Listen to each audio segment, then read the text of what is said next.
होगी लहरी चमक छल्ला भौजी, नंदन का ऐसे न तड़पाव भौजी। हाँ, नंदन का ऐसे न तड़पाव भौजी। चला सासू अम्मा तुम टेंशन न लिया, चाहे छोटका खाना बनाई डरी है हम दो जनी हम मंजिला चली जावे, चाहे हम बनाई डारी थे दो जनी चली जा रहे हैं खड़वा में चले तब तक। ओ सब हम नहीं जानी थे, चाहे जे खाना बनावे, लेकिन हमारी बिटिया ना खाना बनाई है ना बयान उखाड़े जाई है, आना तो जो धान लगाई है। ठीक है नानी हो रही बिटियन का पटाई थी करे चली हमारी 4 दिन का हमारी बिटिया आई है ठई का। अम्मा एकदम हमारी सही फैसला ली सी। हरिया अम्मा ये का है अपनी पतवा से करवावा तो खाड़ी खड़िया मुंह दिया खाता है, माना नहीं कर सका था।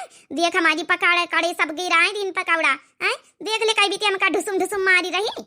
खाइए पकौड़ी खाई पकौड़ी है ना, तो बयान उचारे गई है ना, तो घर में खाना बनाई है ना, तो धान लगवाई है, खाली बैठे बैठे खाए आई है, 2 महीने से पकावाई है।